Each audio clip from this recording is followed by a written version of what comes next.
On October 23, 1944, in the dense, mist-covered forests near the German border in Belgium, veteran Wehrmacht soldiers waited in their defensive positions. These were hardened men who had fought on the Eastern Front's frozen wastes, in North Africa's burning deserts, and through the collapsing battlefields of Western Europe. They had faced British discipline and Soviet ferocity.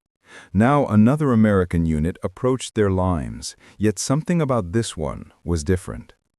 Intelligence reported that this was a new division, fresh from the United States, the 104th Infantry Division, nicknamed the Timberwolves. To the German soldiers and officers, this sounded like easy prey, raw recruits, inexperienced boys who had never seen real battle.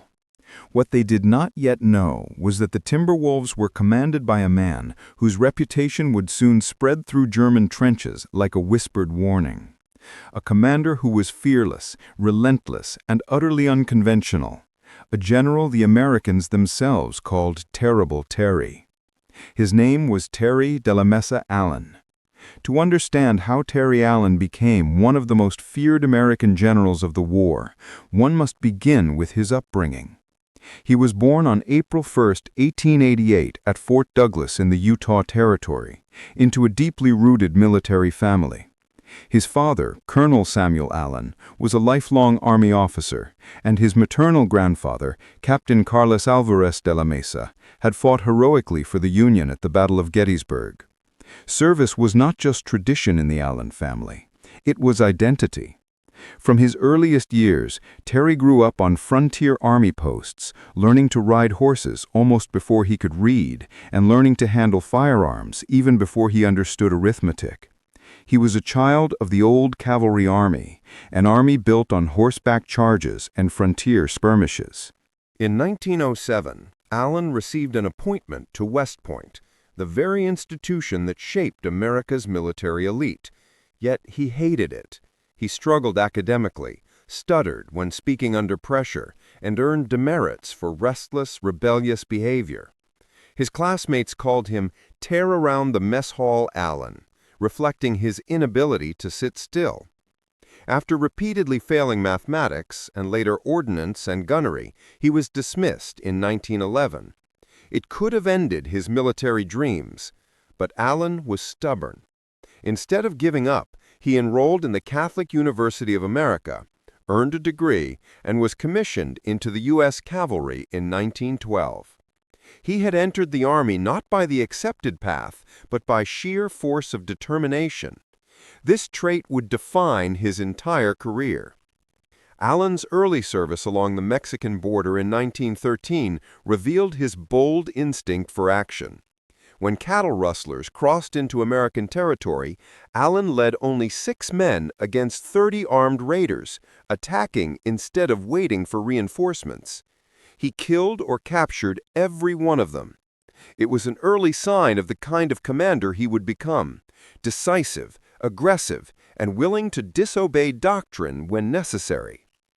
When the United States entered World War I, Allen desperately sought combat. At first, he was assigned to an ammunition train in the 90th Division, transporting artillery shells, but eventually he was given command of a battalion in the 358th Infantry Regiment. It was there, during the Sommiel and Meuse-Argonne offensives, that Allen began developing the tactical innovation that would shape his reputation: night attacks. Conventional military doctrine warned against attacking after dark due to confusion and poor visibility. Allen saw the opposite. Darkness took away the defender's advantage. By keeping plans simple and movements quiet, he discovered that attacking at night reduced casualties and broke enemy morale. During an assault on October 24, 1918, Allen was shot in the face by machine gun fire. He refused evacuation and returned to his men almost immediately, earning their lasting loyalty. For his actions, he received the Silver Star and 2 Purple Hearts. The decades between the wars were difficult for ambitious officers. The U.S. Army shrank dramatically, and promotions all but stopped. But Allen continued to train, study, and sharpen his leadership skills. He competed in a grueling 300-mile cavalry endurance race in Texas in 1920, finishing first. That same year, he represented the United States in polo at the Antwerp Olympics. Yet beneath his love for cavalry tradition, Allen understood war was changing. He studied modern warfare, tanks, aircraft, radios, preparing for the conflict he believed was inevitable. His break came in 1940, when General George C. Marshall, Chief of Staff of the Army, recognized Allen's rare combat leadership potential. He promoted Allen directly from lieutenant colonel to brigadier general, bypassing the rank of colonel entirely, almost unheard of in U.S. military history. In May 1942, Allen took command of the famed 1st Infantry Division, the Big Red One. Under his leadership, the division landed in North Africa during Operation Torch. The real test arrived in Tunisia. At Kasiran Pass, American units crumbled under a German attack, except Allen's. He counterattacked, stabilized the lines, and proved American troops could fight German veterans head-on. But his greatest early victory came at El Guatar in March 1943. When German armor broke toward his headquarters, Allen refused to retreat, declaring, "I will like hell pull out, and I'll shoot the first bastard who does." His troops held, and the Germans were driven back. It was the first time American infantry beat German armored forces in open battle. The 1st Infantry Division, under General Terry Allen, earned its reputation through some of the toughest campaigns of the Second World War. After fighting in North Africa, the division moved into Sicily, where the town of Troina became the center of one of the bloodiest battles of the campaign. For 6 days, Allen's soldiers endured wave after wave of German counterattacks, 24 assaults in total. Each attack was thrown back, often at close range, under brutal conditions of heat, exhaustion, and constant artillery fire.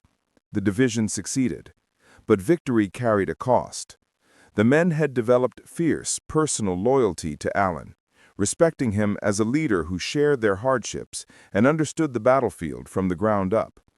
However, this loyalty blurred the lines of discipline. Some senior officers believed the division had become too informal and lacked the strict military control required for sustained operations.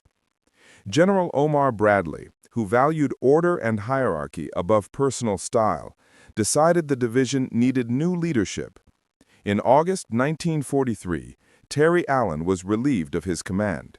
The timing was striking. Only 2 days later, his photograph appeared on the cover of Time magazine, celebrating him as a rising American war hero. To the men who had followed him across North Africa and Sicily, the loss was deeply felt. Yet, Allen's career was far from over. In 1944, Allen returned to battle, this time as commander of the 104th Infantry Division, known as the Timberwolves. This was a different unit, highly disciplined, exceptionally trained, and especially effective in night operations, an approach Allen himself had long championed. When the 104th entered the forests of Belgium that autumn, German troops expected inexperienced recruits. Instead, they encountered a silent, efficient, and fearless division led by a commander whose skill and resolve had only grown stronger. Soon, the enemy would learn and fear the name Terry Allen.